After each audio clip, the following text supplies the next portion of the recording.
Ընդհանրապես որևէ բնակավայր մեր հետ շփումներում կարող է նույնիսկ չբարձրացնել ջրի հետ կապված հարցերը, որովհետև մենք գիտենք, որ հանրապետությունում չկա այդպիսի բնակավայր, որը ջրի հետ կապված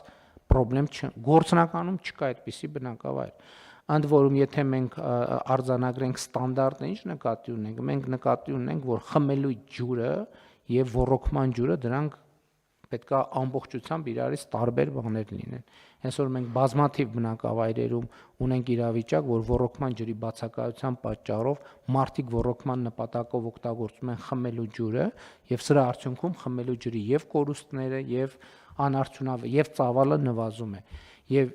որպեսզի պարզ լինի, հաջորդ 5 տարում ջրային խնդիրները մեզ համար լինելու են 5 առաջնահերթություններից մեկը, որպեսզի նաեւ քաղաքացիներին մեզ էլ այս թեմայի կարևորությունը եւ կարևորության ծավալը ընդգծվի, ես արձանագրում եմ մարդկանց հետ խոսելիս ասում եմ եւ այդ միտք ուզում եմ այստեղ էլ ասել, ինչպես նախորդող շրջանում խաղաղության օրակարգն էր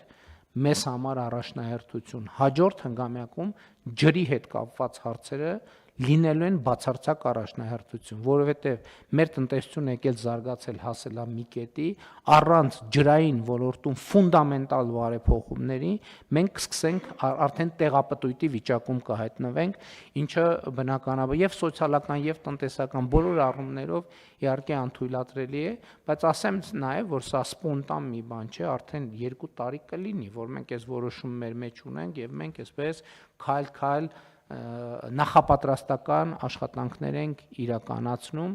եւ մենք առաջիկայում նաեւ ավելի կոնկրետ այդ թեմաները արդեն ոչ թե քննարկելու, այլ իրականացման process-ները սկսելու հնարավորություն կունենանք, բայց այստեղ էլ մենք պետք է հասկանանք, որ գործնականում, եթե մի քիչ էլ սուր ձևակերպենք, խոսքը հանրապետության ամբողջ ջրային ենթակառուցվածքը փոխելու կամ հիմնանորոգելու մասին է, չնայած վերջին տարիներին մեծ աշխատանք է արվել, բայց իրականում այդ մեծ աշխատանքը ընդհանուրի մեջ շատ փոքր տոկոս է, որովհետև երբ որ մասշտաբը պատկերացնում ենք,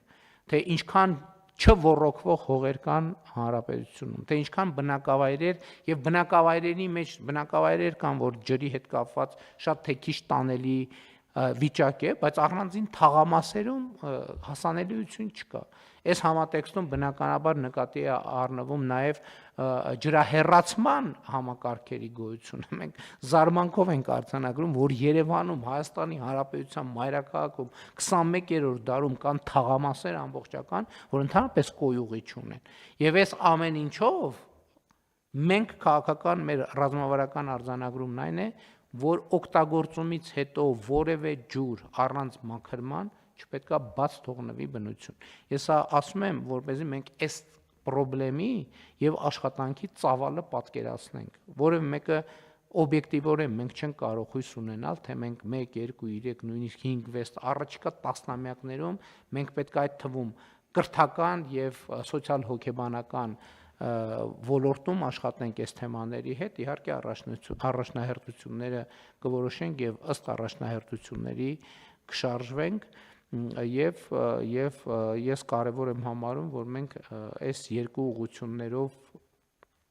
եւ հատկապես ջրային ուղղությամբ հատկապես տրամադրվենք այդպիսի աշխատանքի, բան ունեք ասելու բան։